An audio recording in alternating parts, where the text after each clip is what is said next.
ला हौला वला कुव्वता इल्ला बिल्लाहिल अलीय्यिल अज़ीम।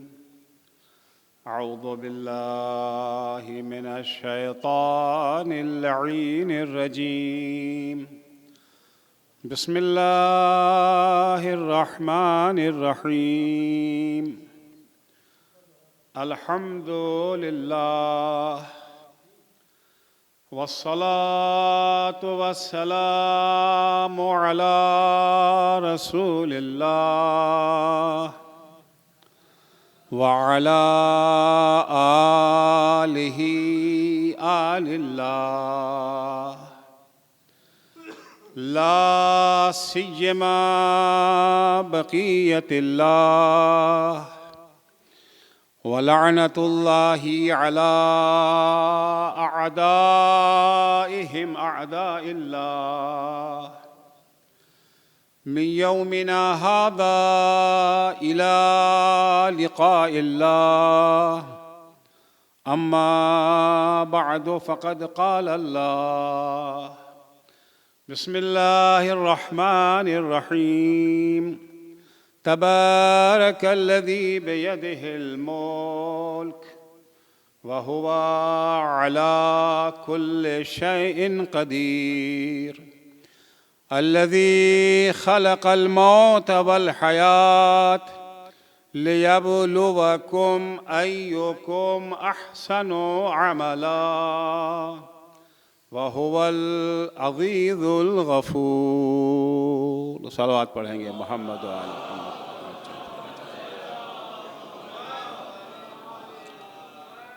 इससे पहले कि मैं अपनी आरायद आपकी खिदमत में पेश करूं, दरख्वास्त है सूरह फातिहा की बराए मरहूम मोहम्मद अहसन इब्ने मौलाना मोहम्मद अहमद ताबसराह के लिए। अल्लाहुम्मा सल्लि अला मुहम्मद व आले मुहम्मद। बिस्मिल्लाहिर्रहमानिर्रहीम। अल्हम्दुलिल्लाहि रब्बिल आलमीन अर्रहमानिर रहीम मालिकि यौमिद्दीन। इय्याका नअबुदु व इय्याका नस्तईन इहदिना सिरातल मुस्तकीम सिरातल लज़ीना अनअमता अलैहिम गैरिल मग़दूबि अलैहिम वलद्दाल्लीन। बिस्मिल्लाहिर रहमानिर रहीम। कुल हुवल्लाहु अहद अल्लाहुस समद लम यलिद व लम यूलद व लम यकुल लहू कुफुवन अहद। बिस्मिल्लाहिर रहमानिर रहीम। कुल हुवल्लाहु अहद अल्लाहुस समद लम यलिद व लम यूलद व लम यकुल लहू कुफुवन अहद। बिस्मिल्लाहिर रहमानिर रहीम। कुल हुवल्लाहु अहद अल्लाहुस समद लम यलिद व लम यूलद व लम यकुल लहू कुफुवन अहद। अल्लाहुम्मा सल्लि अला मुहम्मद व आले मुहम्मद व अज्जिल फरजहुम। अज़ीज़ान गिरामी, अल्लाह जल्ला शानो अपना तारुफ कराते हुए इरशाद फरमाता है कि अल्लाह कौन है जानते हो? तबारकल्लज़ी बियदिहिल मुल्क।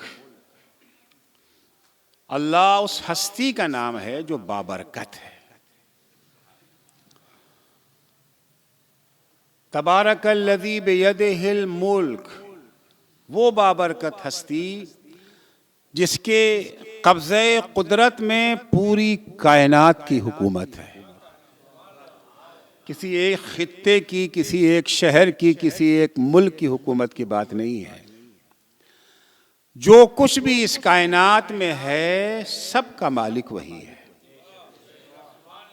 मालिक दो किस्म के होते हैं, एक बा इख्तियार मालिक, एक बे इख्तियार मालिक। हसरत से कहते हैं ये कोठी हमारी है लेकिन कागज की हद तक, कब्जा किसी और का है। ऐसी मिसालें आपको हर जगह मिल जाएंगी। मालिक तो हम हैं लेकिन इख्तियार हमारा नहीं है। और एक वो मालिक होता है जो बा इख्तियार मालिक है।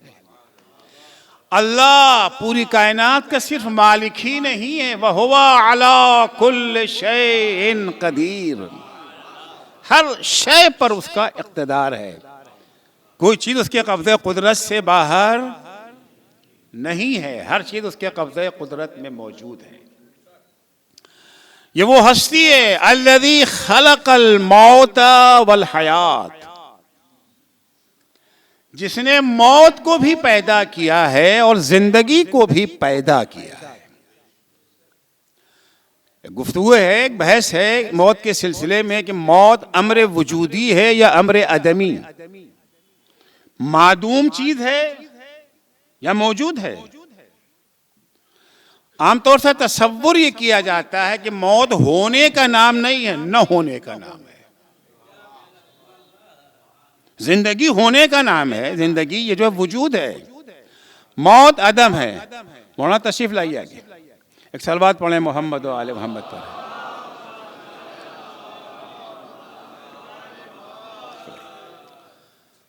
मौत को अम्रे मादूम माना जाता है।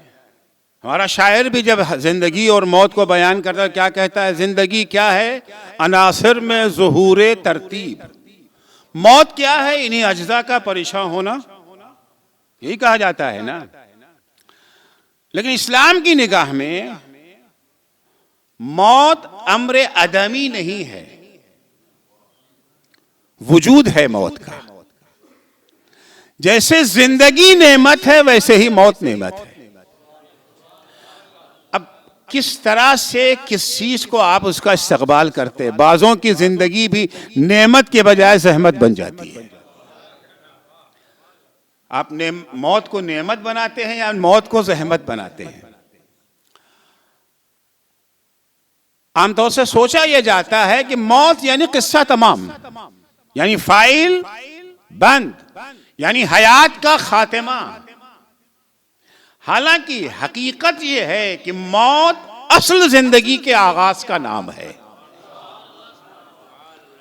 जिंदगी के खात्मे का नाम मौत नहीं है, मौत असल जिंदगी के आगाज का नाम है। जब मासूमीन अलैहिस्सलाम से मौत के बारे में सवाल किया गया,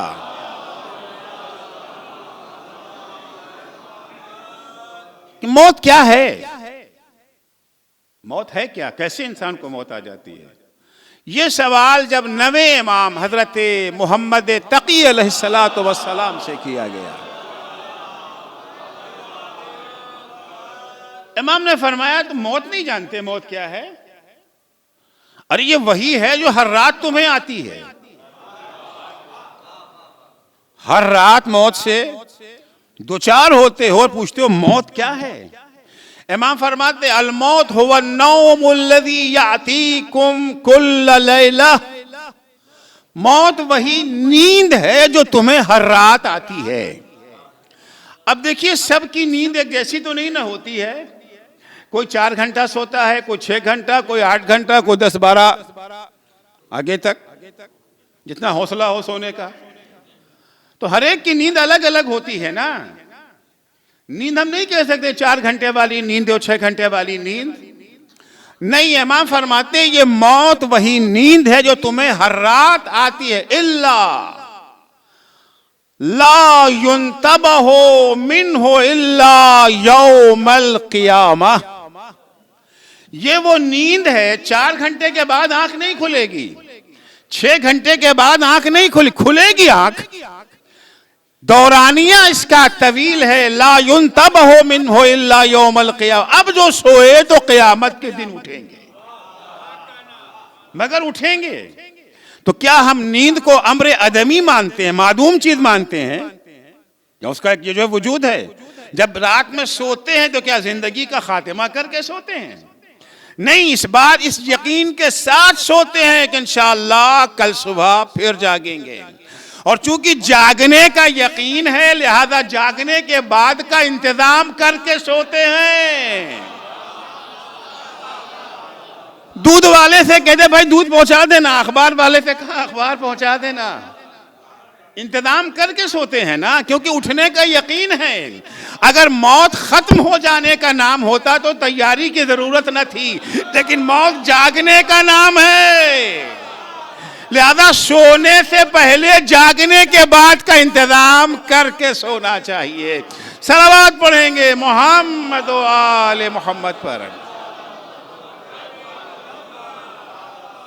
ला युंतबहो मिन्हो इल्ला यौमल क़ियामा। तो मौत जो है फना नहीं है, मिट जाना नहीं है, क्योंकि अगर मौत मिट जाने का नाम होता कि मरने के बाद कुछ नहीं है तो मामला कुछ और ही होता। भाई एक दफा हमें यकीन है कि हम सुबह जागेंगे तो इंतजाम करके सोएंगे, लेकिन अगर ये नहीं कुछ नहीं, अब सोए तो सोए, किस्सा तमाम। जब ये तसव्वुर ये आ जाता है किस्सा तमाम, तो यहां पर दो तर्ज फिक्र और सामने आती है। एक तो ये भाई देखो मरने के बाद तो कुछ है ही नहीं, जो कुछ है वो यही जिंदगी है। 10 साल 20 साल 50 साल 100 साल जितना जीना है, अच्छे से बुरे से, तकवे के साथ, बदकारी के साथ, अदल के साथ, जुल्म के साथ, लूटमार करके दूसरों के हुकूक का ख्याल रख के कैसे भी जियो, मरने के बाद कुछ नहीं है। जो कुछ है वो यही दुनिया है। तो इंसान कहता है दुनिया में मौज मस्ती करना चाहिए ना भाई, क्या खामखा इंसानियत इंसानियत इंसानियत की रट लगाई जाती है। क्यों हम ख्याल रखें इंसानियत, क्या मिलने वाला है हमें इससे? अगर हमने लोगों के हुकूक का एहतराम किया तो हमें मिलेगा क्या? भाई हमें जिंदगी जो है ऐशो आराम के साथ बसर करनी है, चाहे अदल इंसाफ के साथ हो, चाहे जुल्म सितम के साथ हो। अगर टोपी पहना करके जिंदगी ऐश से गुजरती है तो क्या हरज है इसमें? क्या हरज है? क्योंकि ख्याल ये है कि मरने के बाद हुसैन में और शिवर में कोई फर्क ही नहीं है।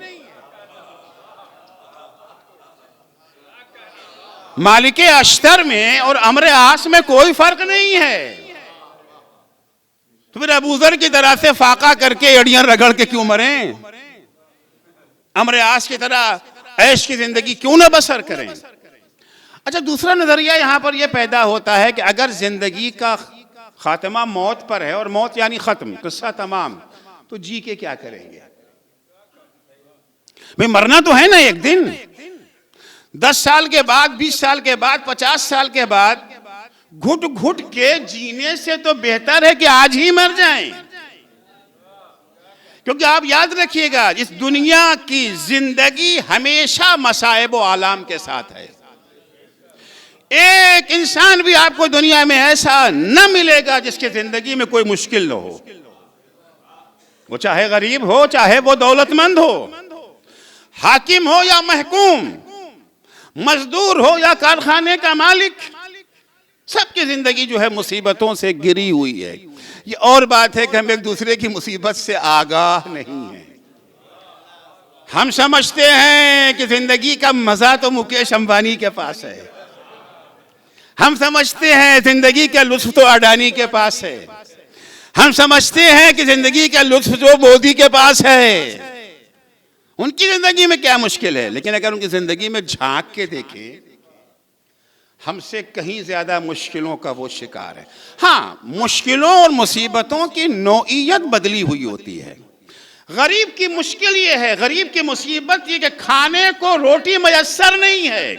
अमीर की मुश्किल ये दस्तरखान तो सजा है, खाने के लिए सेहत नहीं है।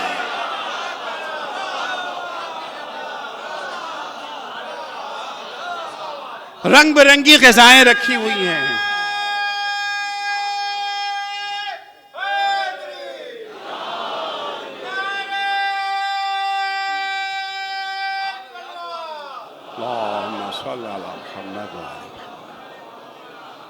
रंग बिरंगी ग़िज़ाएं रखी हैं। डॉक्टर ने कहा आपके मुकद्दर में तो उबली हुई तरकारी है और बस।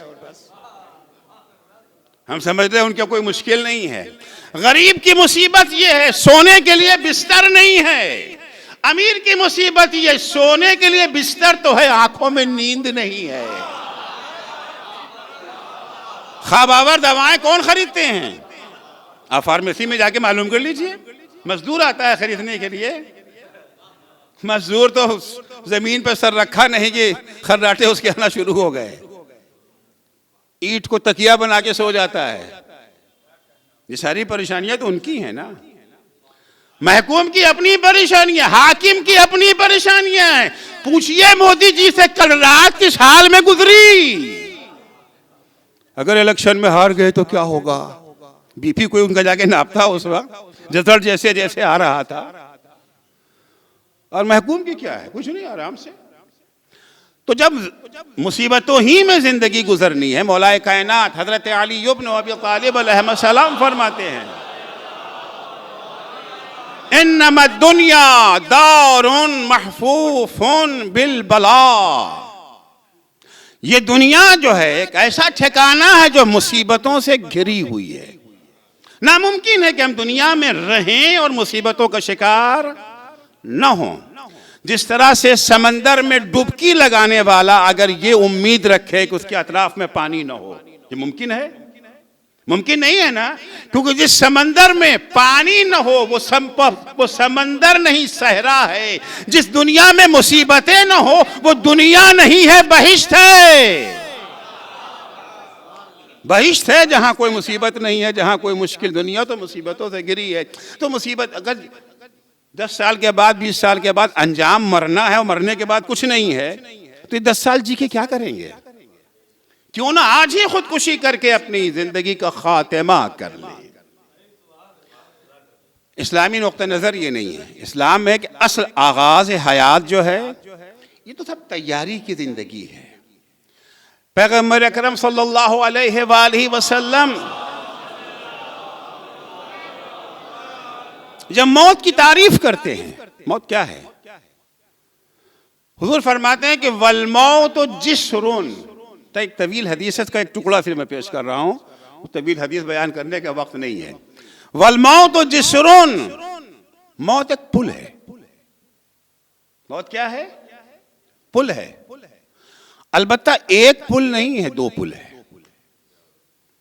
अच्छा, पुल कहां बनता है? ये जो है नदी पर, दरिया पर पुल बनाया जाता है। किस मकाम पर? पुल किस मकाम पे बना है? जहां चाहा बना देते हैं पुल? नहीं। इधर भी जिंदगी है, इधर भी आबादी है, उधर भी आबादी है। 2 आबादियों को जोड़ने के लिए पुल बनता है। इधर भी जिंदगी है, उधर भी जिंदगी है। पैगंबर फरमाते वल मौत जिस्रुन, मौत पुल है। इधर भी हयात है, उधर भी हयात है। मौत से पहले भी हयात है, मौत के बाद भी हयात है। मौत का काम दोनों जिंदगियों को जोड़ देना है। उसके बाद पुल अर्ज किया कि एक पुल नहीं है, 2 पुल है। एक पुल नहीं है, मौत 2 पुल है। एक पुल वो है जो जन्नत की तरफ जाता है, एक पुल वो है जो जहन्नम की तरफ जाता है। आजादी है, फ्रीडम। न जबरदस्ती कोई आपको जन्नत के पुल पे ले जाएगा, न जबरदस्ती कोई आपको जहन्नम के पुल पे ले जाएगा। आपकी अपनी मर्जी, जिस पुल पे जाना चाहते हैं। जन्नत के पुल पे जाना है या जहन्नम के? अलबत्ता जिस पुल पे जाएंगे वहीं पहुंचेंगे। अगर जन्नत के पुल पे गए हैं तो जन्नत, और अगर जहन्नम के पुल पे गए हैं तो जहन्नम में पहुंचेंगे। ये नहीं हो सकता पुल तो जहन्नम वाला हो, पहुंच जाए जन्नत में।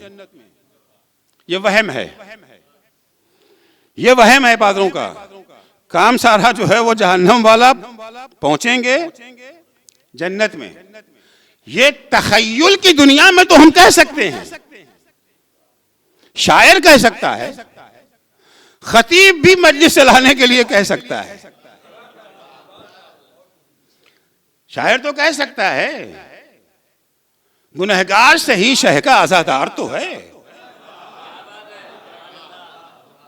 गुनहगार से ही शह का आजादार तो है।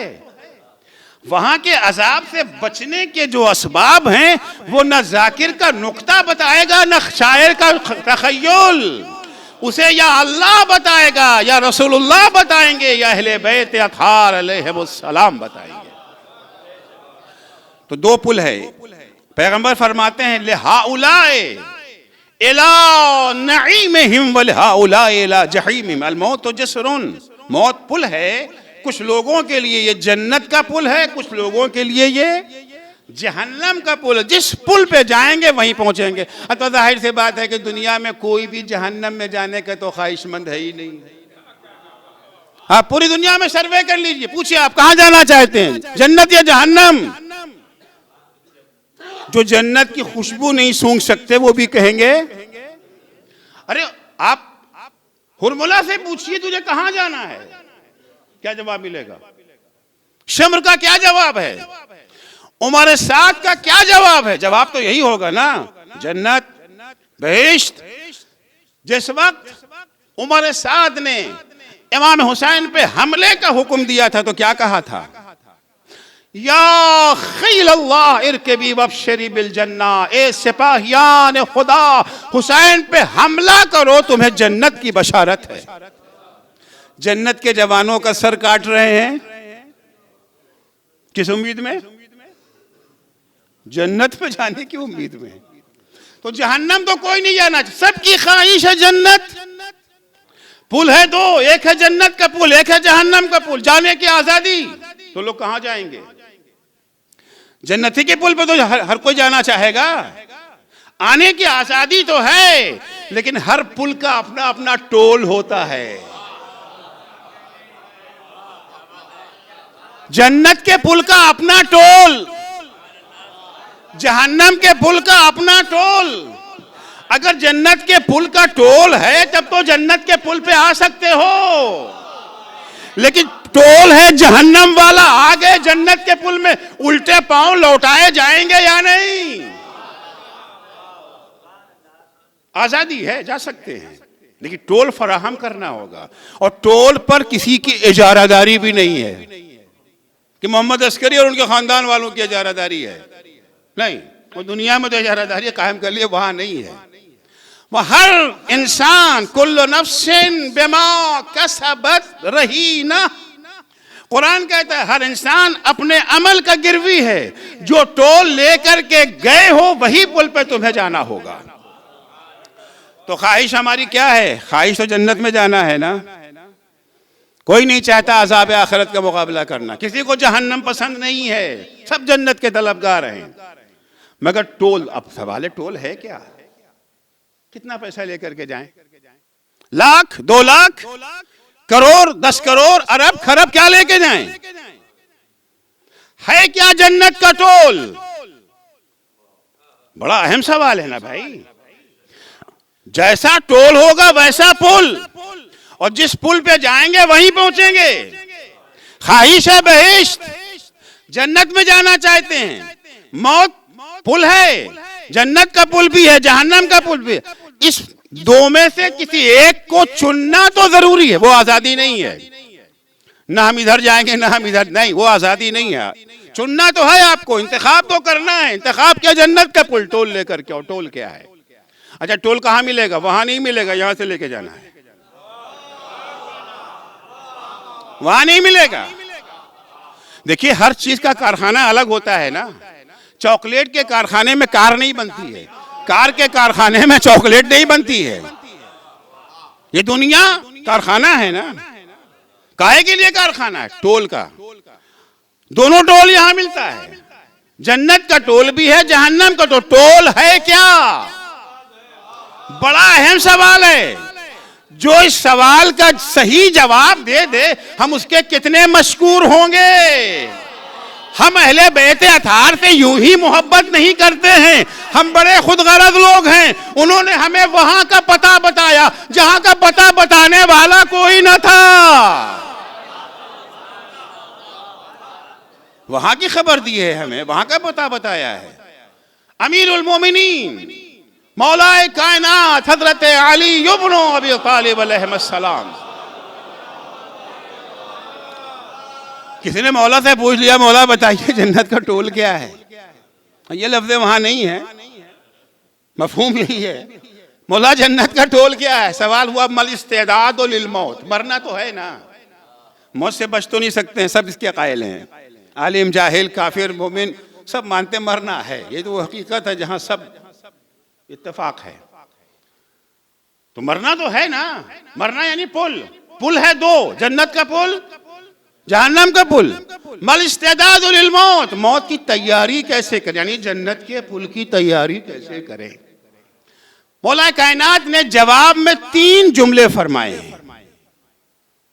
अइम्मा अलैहिस्सलाम के कलमात का एजाज यही है, जो बात हम जैसे नातवा खतीब घंटा घंटा भर में समझा नहीं पाते,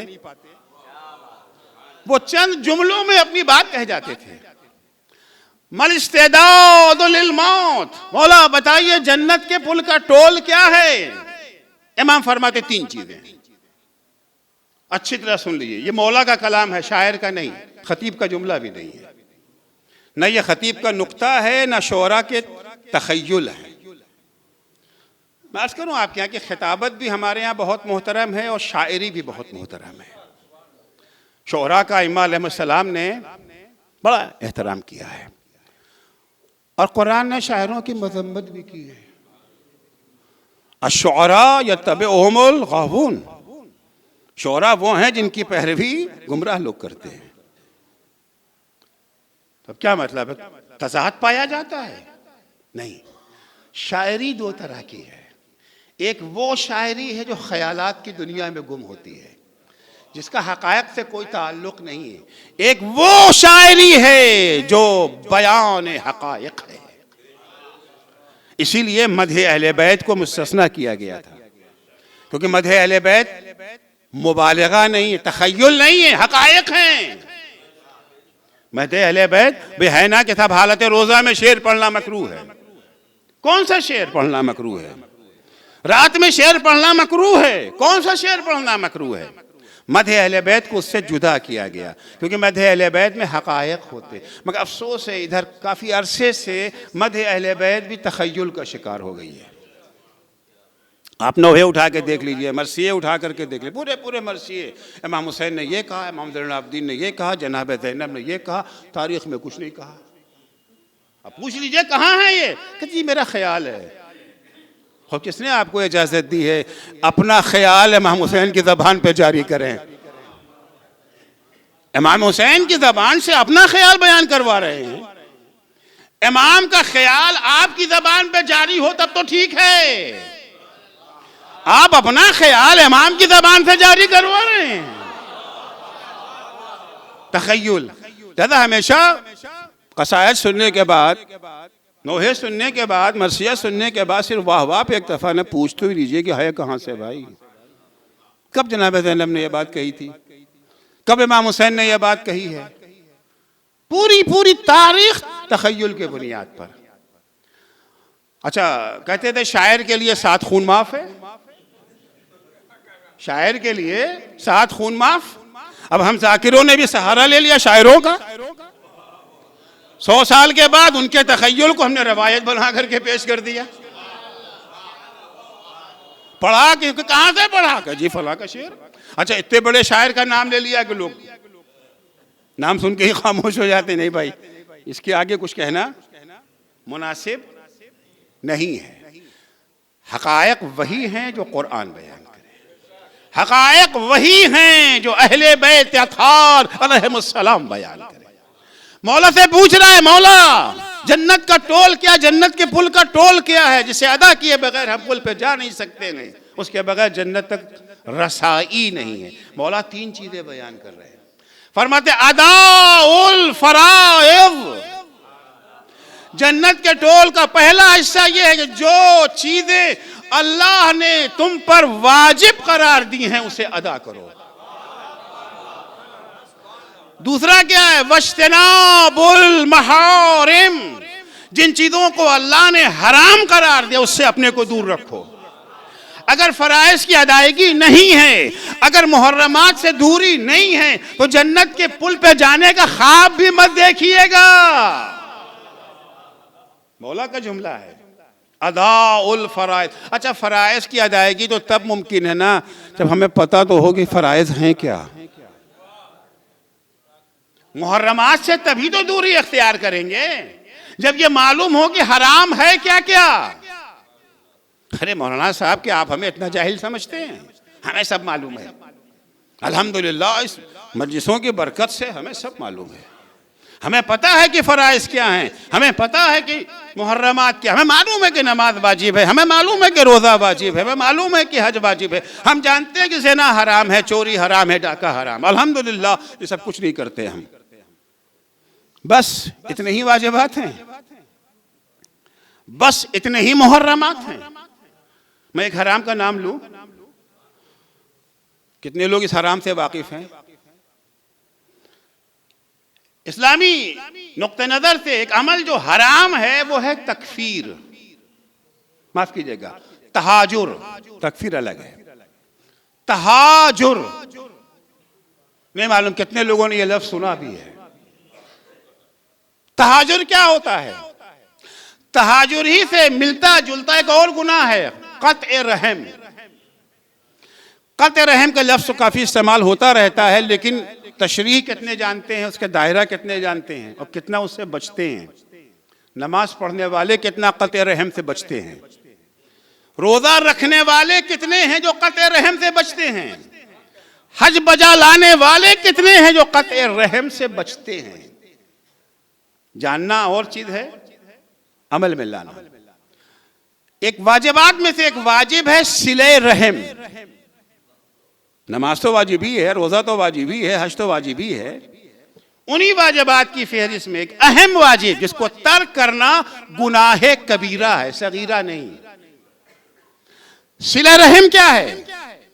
रहम हमारे वो रिश्तेदार जिनसे हमारा खूनी रिश्ता है, चचा, मामू, खाला, फुफी, माँ बाप, भाई बहन और इनके बच्चे, जहां तक नीचे चले जाएं और जहां तक ऊपर तक जाएं। माँ बाप के साथ साथ नाना नानी दादा दादी भी, जिनसे हमारा खूनी रिश्ता है, उन्हें कहा जाता है रहम। और इसी की जमा है अरहाम। सिला यानी इन रिश्तेदारों से अपने को जोड़े रहना। इन रिश्तेदारों से, सिले रहम यानी इन रिश्तेदारों से अपने को जोड़े रहना जिससे हमारा खूनी रिश्ता है। ये जोड़ने से क्या मुराद है? फेविकोल लगा के जोड़ दे, रस्सी बांध ले हाथ में एक दूसरे से। जोड़ने से मुराद क्या है? तशरीह जो सिले की गई है अहादीस में वो ये है, आमना सामना है तो सलाम करो। आम मोमिनों को सलाम करना मुस्तहब है, जिनसे खूनी रिश्ता है उन्हें सलाम करना वाजिब है। सिले रहम तो वाजिब है ना। सिले रहम की पहली चीज क्या है? आमना सामना हो तो सलाम। और जाहिर है सलाम का जवाब तो वाजिब है ही है, आम लोगों के लिए वाजिब है। उनकी खुशी, उनके गम में शरीक होना। अगर खुदा न खास्ता उनके कोई गमी हो गई, किसी का इंतकाल हो गया है, ताज़ियत के लिए जाएं, तशी जनाजा में जाएं। करीब है तो घर जाएं, दूर है तो कम से कम टेलीफोन, ईमेल, फेसबुक वगैरह वगैरह। आज तो बहुत आसानियां हो गई हैं ना। गमी में शिरकत, खुशी हो गई है, बच्चा उनका अच्छे नंबरों से पास हो गया है, वो खुश हैं। बेटी की शादी है, बेटे की शादी है, उसमें आप शिरकत करें। ये मुस्तहब नहीं है, वाजिब है। जी बोला ना, हम क्यों जाएं उनकी शादी में? हमारे यहाँ क्या वो आए थे? हमारी भी बेटी की शादी थी, वो आए थे। हमारे भी बाप का 40वां हुआ था, वो आए थे। हमारे बाप का जनाजा पड़े बगल में रहते थे, नहीं आए, हम क्यों जाएं? अजीजों, वो नहीं आए हैं, उन्हें अपने अमल की सदा परवरदिगार देगा। आपको बदला लेने की इजाजत नहीं है। अल्लाह काफी है ना। हिसाब लेने के लिए उससे बड़ा कौन है? वो काफी है हिसाब लेने के लिए। और जैसी सजा वो देगा वैसी तो हम दे भी नहीं सकते। बीमार हो गए हैं, उनकी अयादत को जाइए। ये सब सिले रहम में जोड़ने से मुराद क्या है? बीमार हो गए, अयादत को जाइए। करीब है खुद जाइए, नहीं दूर हैं टेलीफोन के, ईमेल के जरिए से, किसी भी जरिए से, व्हाट्सएप के जरिए से उनकी खबर लीजिए। अगर वो मदद के मुहताज हैं, मुस्तहक के मदद हैं, और आप इस पोजीशन में हैं कि उनकी मदद कर सकते हैं। अब हर एक की अपनी पोजीशन है, कोई 100 रुपए की पोजीशन रखता है, कोई 1000 की, कोई लाख की, जैसी पोजीशन है। आपकी ताकत से ज्यादा कोई ड्यूटी आपको नहीं दी जा रही है। याद रखिएगा, ला युकल्लिफुल्लाहु नफ्सन इल्ला वुसअहा।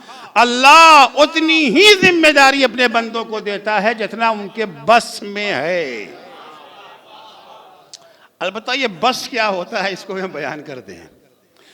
हम लोग अक्सर अपनी बेबसी का ऐलान कर देते हैं, फर्दी मसाइल में भी, इज्तिमाई मसाइल में भी और हुकूमती पैमाने पर भी। नहीं, हम लोगों के बस में तो कुछ करना है ही नहीं।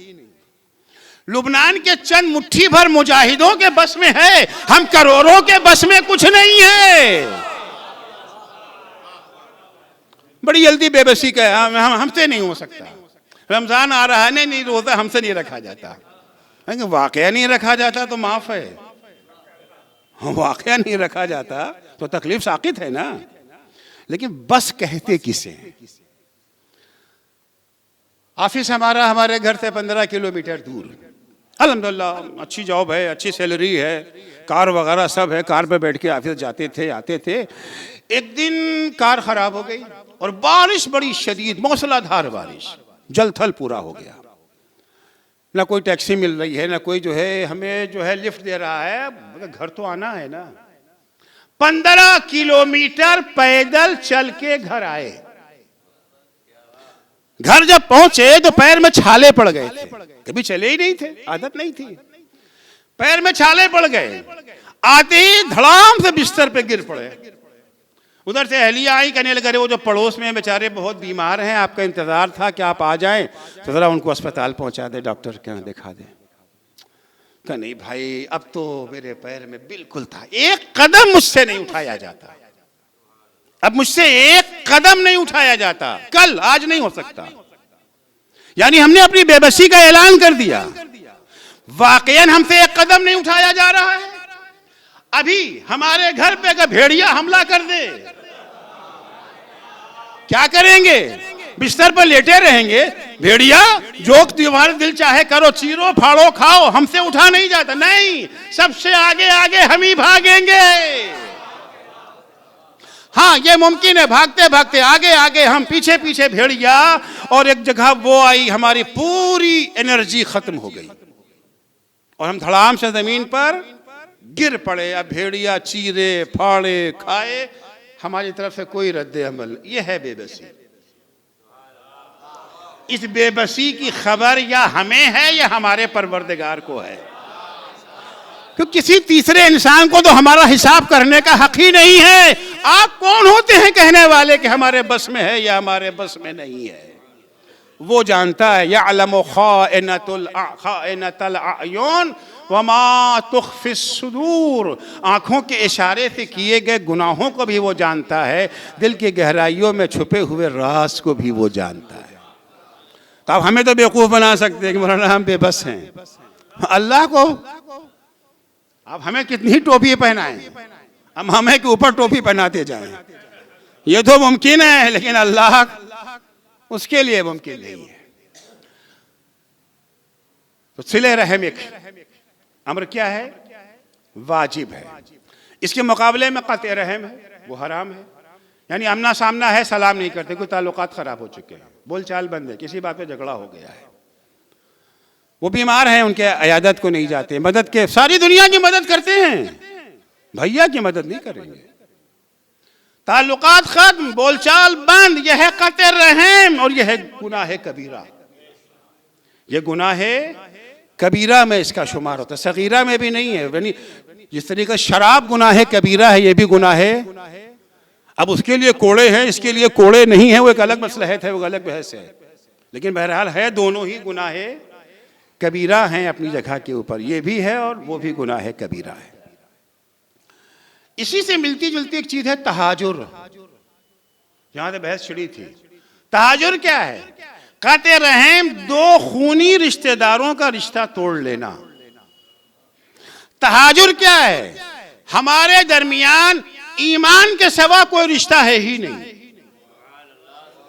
नहीं हमारे चचा हैं, न कजन हैं, कुछ नहीं है। एक रिश्ता ईमानी है, वो भी मुहिब्बे अहले बैत, हम भी मुहिब्बे अहले बैत, वो भी शिया अमीरुल मोमिनीन, हम भी शिया अमीरुल मोमिनीन हैं। किसी बात पे नाचाकी हो गई, अक्सर होता रहता है। अभी दिल्ली में इलेक्शन था, खूब आपस में लड़ रहे थे, मुसलमान आपस में खुद ही लड़ रहे थे। एक केजरीवाल का हामी था, एक ये ओवैसी का हामी था, वो क्यों शदीद जंग हो रही थी। आए थे मजलिस में इमाम हुसैन की, बहस छिड़ गई। एक साहब हमारी हामी हो गए सपा के, एक साहब ये जो है बसपा के हामी हो गए। वो बहस करते करते इतनी बहस बढ़ी, हालांकि ना इन्हें कुछ मिलना है ना उन्हें कुछ मिलना है। इतनी बहस बढ़ी कि बोलचाल बंद। मस्जिदी दोनों हैं, जमात में दोनों आते हैं, जमात में आए, इधर वाले से मुसाफिया कर ले, इधर वाले से नहीं, मुंह मोड़ लिया कि नहीं इनसे ताल्लुकात ठीक नहीं है हमारे।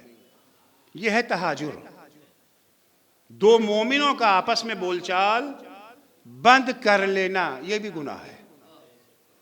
बस क़त्अ रहम में और तहाजुर में एक छोटा सा फर्क है, एक छोटा सा फर्क है। वो फर्क ये है कि तहाजुर में 3 दिन की छूट है। आज नाइतफाकी हो गई, बोलचाल बंद हो गई, आज फरिश्ते गुनाह नहीं लिखेंगे, कल भी नहीं लिखेंगे, परसों भी नहीं लिखेंगे। 3 दिन की मोहलत है कि ताल्लुकात को सुधार लो। अगर चौथे दिन भी ऐंठे रहे, चौथे दिन भी अकड़े रहे, तो अब गुनाह का मीटर चल पड़ेगा, वो भी पहले दिन से। ये 3 दिन का डिस्काउंट भी खत्म हो जाएगा, पहले दिन से गुनाह का मीटर चल पड़ा। लेकिन क़त्अ रहम में 1 दिन की भी छूट नहीं है, 1 दिन की भी छूट नहीं। भाई भाई में बोलचाल बंद, वो मामला चाहे छोटा हो चाहे बड़ा हो, उससे बहस नहीं है, छोटी बात हो या बड़ी बात हो।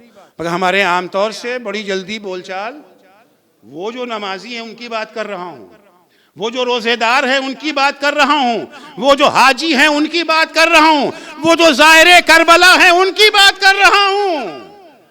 उनकी बात नहीं कर रहा हूं जो दीन के पाबंद नहीं है, उनका तो खाता ही अलग है, इनकी बात कर रहा हूं। इतना ही नहीं कि बोलचाल बंद है, मरते मरते वसीयत भी कर जाते हैं। सबसे मिलना, भैया के बच्चों से कभी ना मिलना। और लायक औलाद इतनी लायक है जिसने बाप की एक बात कभी ना मानी, इस बात को जो पकड़े बैठे हैं। भाई क्यों नहीं मिलते, क्या करें, अब्बा की वसीयत है, मालूम है ऐसी वसीयत करना भी गुनाह है, इस वसीयत को मानना भी गुनाह है, दोनों हराम है। हराम वसीयत जायज़ थोड़ी है। हम वसीयत करके बेटा पड़ोसी के घर में जाके चोरी करना, अब क्या करें, अब्बा की वसीयत है। हराम वसीयत भी क्या है, हराम है, उसे मानना भी हराम है। कभी कभी होता है कि लोग इख्तलाफात को ख़त्म करना चाहते हैं, होता है। किसी मजलिस में गए, किसी आलिम की बात सुनी, किसी नमाज जुमा में गए, खुतबे जुमा, खतीब जुमा के खुतबे ने असर किया, अब दिल तो चाह रहा है कि भाई से मुलाकात कर लें, झगड़ा ख़त्म करें, वो भी चाह रहे हैं, दोनों चाह रहे हैं, लेकिन पहल कौन करे। एक बड़ा मसला है ना हमारे यहाँ, सबसे बड़ा झगड़ा मोच का झगड़ा होता है। हाँ, जिनके मोच है वो भी, जिनके मोच नहीं है मोच न झुकने पाए। मैं जो पहल करेगा, खतावार तो वही ठहरता है ना, जो पहल करेगा। अच्छा भाई चलो मुझसे गलती हो गई, माफ कर दो, पहल तो होगी। पहल कौन करे, ये भी चाहते हैं मिलना, वो भी चाहते हैं मिलना, मगर पहल कौन करे, पहल कौन करे, पहल कौन करे, में इसमें जिंदगी गुजर जाती है गुनाह के आलम में। इस मुश्किल को पैगंबर अकरम सल्लल्लाहु अलैहि वसल्लम ने हल कर दिया। पैगंबर फरमाते हैं, देखिए क़यामत का दिन बड़ा खतरनाक दिन है। कब्र का, हम लोग इन चीज़ों से वाक़ईन वाकिफ़ नहीं है, कब्र क्या चीज़ है। हम तो कब्र को बिल्कुल एक मामूली सी बात समझते हैं। आएंगे मुनकिर नकीर, एक फैट इनको मारेंगे, एक फैट उनको मारेंगे, हैं, और मुनकिर नकीर बेचारे भाग जाएंगे, मुनकिर नकीर जो है वो भाग जाएंगे। कब्र क्या है, आइम्मा से पूछिए कब्र क्या है। चौथे इमाम ज़ैनुल आबिदीन अलैहिस्सलातु वस्सलाम दुआए अबू हमज़ा ये समाली इसी माह रमज़ान के सहर में पढ़ने की बहुत ताकीद है। इंशाअल्लाह पढ़िएगा, मगर तर्जुमे के साथ, बगैर तर्जुमे के पढ़िएगा तो वो असर नहीं पैदा होगा जो है। उसमें एक जुमला है, इमाम ज़ारो कतार रो रहे हैं। हम भी रोते हैं, हम कहेंगे रोते हैं, पेट में दर्द हो रहा है रो रहे हैं, कारोबार में घाटा हो गया रो रहे हैं, जॉब नहीं मिली है रो रहे हैं। हमारा तो ये होता है ना, फला ने हमें गाली दे दी रो रहे हैं। हमारा रोना और है, रो रहे हैं। अब की इमाम फरमा, मैं क्यों रो, अब की मैं क्यों रो रहा हूं, अब की लिज़ुल्मत कब्री, मैं ये सोच के रो रहा हूं अंधेरी कब्र में कैसे रहूंगा। अंधेरे से डर लगता है ना, यही इमामबाड़ा है, यहाँ सब बैठे हुए अभी दिन की रोशनी में, रात हो जाए, अंधेरा हो जाए, किसी साहब से कहा जाए फला चीज वहां रखी है, उठा लाइए, जाते हुए डर रहे हैं। जबकि अगर कोई होगा हम आवाज देंगे, 4 आदमी मदद के लिए आ जाएंगे। कब्र में कौन आएंगे मदद के लिए? अब की गुल्मत कब्री, अब की ज़ीक़ लहदी, तंग कब्र को सोच के रो रहा हूं। 50 मीटर के फ्लैट में रहते थे, दम घुटने लगा तो 100 मीटर का ले लिया, 100 मीटर में भी दम घुटने लगा तो बंगला ले लिया, बंगले में दम घुटा तो महल ले लिया। महल में रहने वाला 2 गज जमीन में कैसे रहेगा? वो मंजिल कब्र है। अब की मैं सोच रहा हूं, मुनकिर नकीर के सवाल को सोच के रो। हमें तो मुनकिर नकीर के सवाल से डर ही नहीं लगता। जब आएंगे मुनकिर कहते हैं कि बंदे मुर्तदा अली हस्तम, भाग जाएगा। ख्यालात हमारी यही है ना। हालांकि ये वो दर्स नहीं है जो अइम्मा अलैहिमुस्सलाम ने हमें दिया है, कदम कदम पर हमें इस बात से आगाह किया है, डराया है हमें इस बात से। क़यामत का दिन बड़ा खतरनाक दिन है। जमीन जल रही होगी, इंसान एक पैर रखेगा, एक पैर उठाएगा। जो पैर रखेगा जलने को उठा लेगा। अब जाहिर है दोनों पैर तो उठा नहीं सकता, ख्वाहिश तो है कि दोनों उठा ले, मैं दोनों उठा नहीं सकता। सूरज सवा नैज़े पर, ये वाला सूरज नहीं है क़यामत का। क़यामत में ये सूरज तो लपेट दिया जाएगा। वह इज़ा शम्सु कुव्विरत, कुरान की आयत है। क़यामत जब आएगी तो सूरज को लपेट दिया, स्पेशल सूरज है, खोपड़ी खोल रही है, प्यास से जबान हलक से बाहर निकली हुई है। वो सामने हौज़े कौसर है, वो तस्नीम है, वो जन्नत है। जी चाहेगा ना जल्दी से वहां चले जाएं और पहले हम चले जाएं। पहल का भी बहुत बड़ा मामला होता है, पहले हम पहुंच जाएं वहां पर। पैगंबर फरमाते जो जन्नत में पहले जाना चाहता है वो इख्तिलाफात को दूर करने में पहल कर दे। जो यहां पहल करेगा वहां जन्नत में पहले उसे भेजा जाएगा।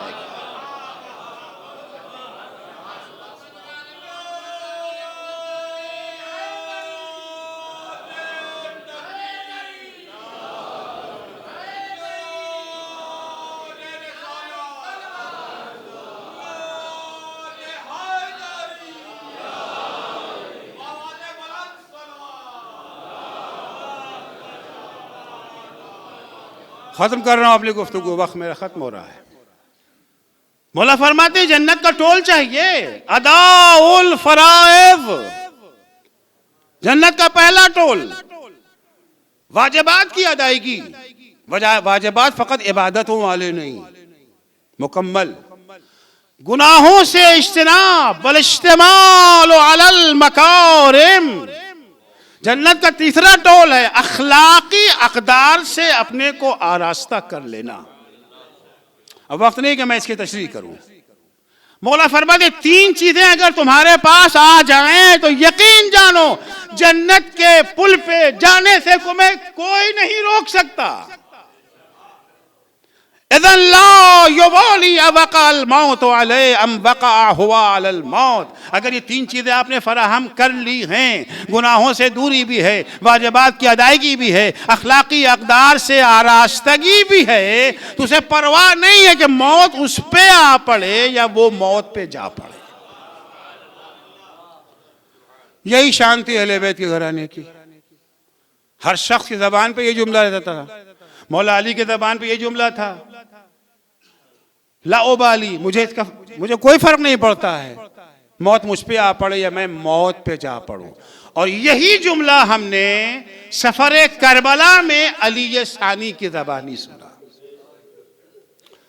इमाम हुसैन करबला की तरफ जा रहे हैं, अचानक इमाम की ज़बान पे जुमला आया, इन्ना लिल्लाह व इन्ना इलैहि राजिऊन। इस जुमले को सुनना था कि जनाब अली अकबर बाबा के पास आए।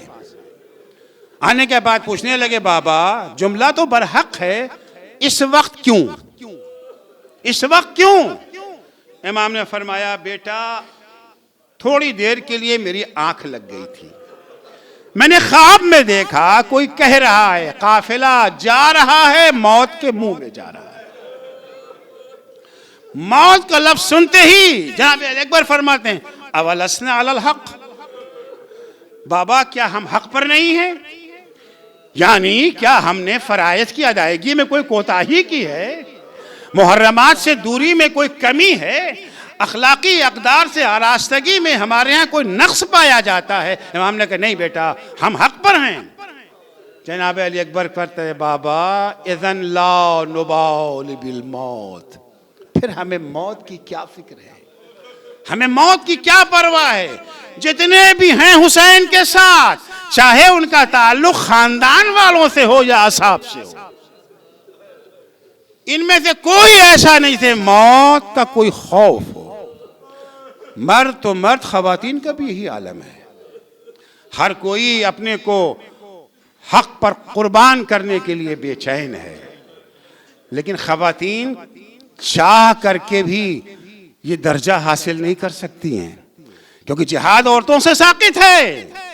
तो जो खवातीन मैदान जिहाद में जाके अपनी कुर्बानी नहीं पेश कर सकती थी, वो अपनी गोद के पालों को तैयार कर रही थी। शब आशूर ये फकत उम्मे फरवा न थी जो कासिम को तैयार कर रही थी, ये फकत ज़ैनब कुबरा न थी जो उन्होंने मोहम्मद को तैयार कर रही थी। मुस्लिम इब्ने औसजा की ज़ौजा भी अपने नन्हे लाल को तैयार कर रही है। बेटा कल मेरी तरफ से मौला पे कुर्बान हो जाना। सुबह आशूर नमूदार हुई, जंग का आगाज हुआ। हुसैन का बूढ़ा सहाबी मुस्लिम इब्ने औसजा जख्मी होकर के जख्मों से चूर जमीन घर में करबला पे आया। हुसैन सराहने पहुंचे, हुसैन के कदमों में मुस्लिम ने दम तोड़ा।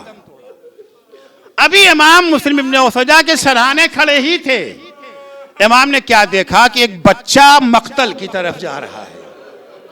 बच्चा इतना छोटा है, जो तलवार कमर में बंधी है वो जमीन पे खत देती जा रही है। जैसे ही इमाम ने बच्चे को देखा, असहाब से कहा देखो ये किसका बच्चा है, कहां जा रहा है, बुलाओ इसे। असहाब बच्चे को लेके इमाम की खिदमत में आए। इमाम ने पूछा बेटा तुम किसके लाल हो, किसके चश्म चराग हो? का मौला इसी बूढ़े सहाबी का बेटा हूं जिसका जनाजा आपके कदमों में रखा हुआ है। का बेटा कहाँ जा रहे हो? का आका मक्तल में आपकी नुसरत के लिए जा रहा हूँ। बेटा खैमे में वापस चले जाओ, तुम्हारी माँ के लिए तुम्हारे बाप का गम काफी है, तुम्हारा सदमा माँ से बर्दाश्त न हो सकेगा। बच्चे ने जवाब दिया आका ये तलवार तो मेरी माँ ही ने कमर में बांधी है। अभी इमाम और बच्चे में गुफ्तगू हो ही रही थी कि एक दफा खैदर खैमा से आवाज आई आका मुस्लिम ने अपनी कुर्बानी पेश की, इसे मेरी तरफ से कबूल कर लीजिए। अजरुकुम अल्लाह। हर कोई अपने को कुर्बान करने के लिए बेचैन और तैयार है, लेकिन शुहदाए करबला का अदब देखिए। जज्बात की रो में बह जाना और है, और इमाम के फरमान के मुताबिक कदम उठाना और है। सबके जज्बात है, कुर्बानी का जज्बा है, जल्द अज जल्द अपने को कुर्बान करना चाहते हैं। मगर शुहदाए करबला का अदब यह है इज़्न इमाम के बगैर कोई मैदान में नहीं गया। इमाम के पास आए इज़्न के लिए, अगर इजाजत मिली तो मैदान में गए, इमाम ने मना कर दिया तो रुक गए। जज्बात हैं, लेकिन वो जज्बात ही क्या जिस पर हुक्म इमाम का पहरा न हो। आप देखें कि और इमाम हुसैन उधर से किसी को आसानी से इजाजत नहीं देते थे, हत्ता हुर को भी आसानी से इजाजत नहीं मिली है। आप क्या समझते हैं और मोहम्मद को आसानी से इजाजत मिल गई थी? जनाब ज़ैनब रात भर बच्चों को समझाती रही हैं। सुबह जब जंग शुरू हुई है, एक दफा जनाब ज़ैनब ने क्या देखा कि और मोहम्मद एक गोशे में खड़े हैं। बच्चों को बुलाया, बच्चों इधर आओ। रात में जो सबक माँ ने सिखाया था भूल गए? नहीं अम्मा हमें सबक याद है। हम अपने को कुर्बान कब जाओगे मैदान में? जब कासिम का लाशा उठ जाएगा तब मैदान में जाओगे, जब अली अकबर का जनाजा उठ जाएगा तब मैदान में जाओगे।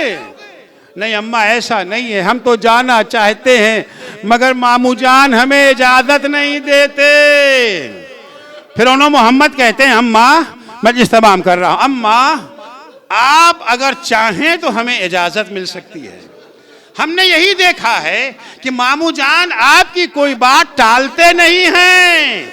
अगर आप सिफारिश कर देंगी तो हमें मामू जान इजाजत दे देंगे। बच्चे सुनना था, ज़ैनब ने बच्चों का हाथ पकड़ा, भाई के सामने आके खड़ी हो गई। हुसैन ने देखा ज़ैनब आई है, कहने लगे बहन कैसे आना हुआ? कहा भैया पहले मेरे एक सवाल का जवाब दीजिए, बताइए आज तक इस बहन ने आपसे कुछ मांगा है?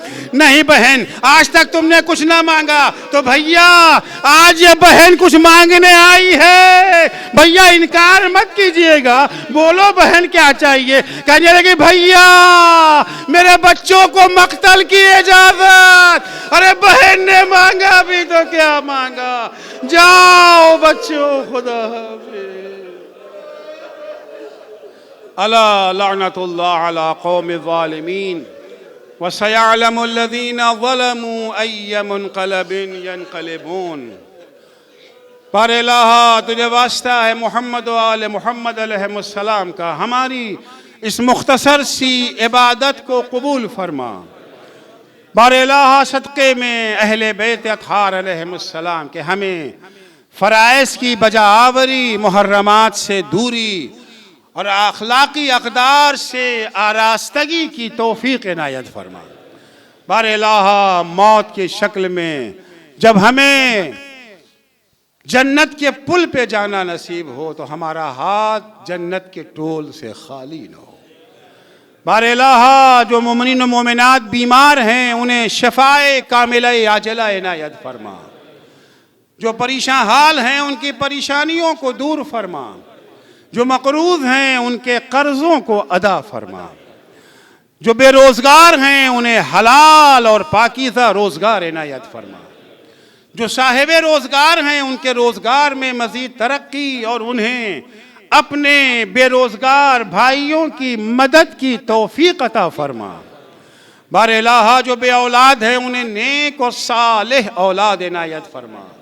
जो साहिबे औलाद हैं उन्हें अपनी औलाद की दीनी तालीम व तरबियत की तौफ़ीक़ अता फरमा। माबूद सदक़े में अहले बैत अतहार अलैहिमुस्सलाम के, शियायान हैदर कर्रार, मुहिब्बान अहले बैत अतहार, ज़ाइरान सय्यदुश्शुहदा, अज़ादारान मज़लूम करबला, मुजाहिदान राह हक़ व अदालत जहाँ कहीं भी हैं उनकी जान, माल, इज़्ज़त, आबरू की हिफाजत फरमा। मराजे किराम और रहबरे मुअज़्ज़म इनक़िलाब इस्लामी की हिफाजत फरमा। इमाम ज़माना के ज़ुहूर में ताजील फरमा। जब हज़रत का ज़ुहूर हो तो हमारे आमाल ऐसे हों कि हम उनके अस्हाब व अंसार में शुमार हो सकें।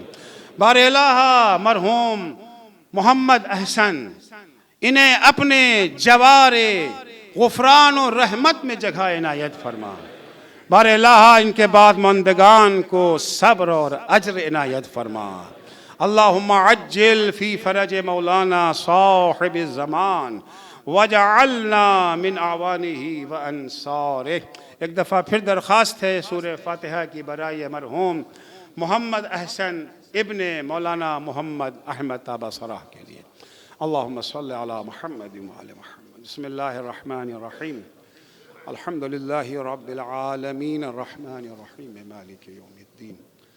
इय्याका नअबुदु व इय्याका नस्तईन इहदिना सिरातल मुस्तक़ीम सिरातल लज़ीना अनअमता अलैहिम गैरिल मग़दूबि अलैहिम वलद्दाल्लीन। बिस्मिल्लाहिर रहमानिर रहीम।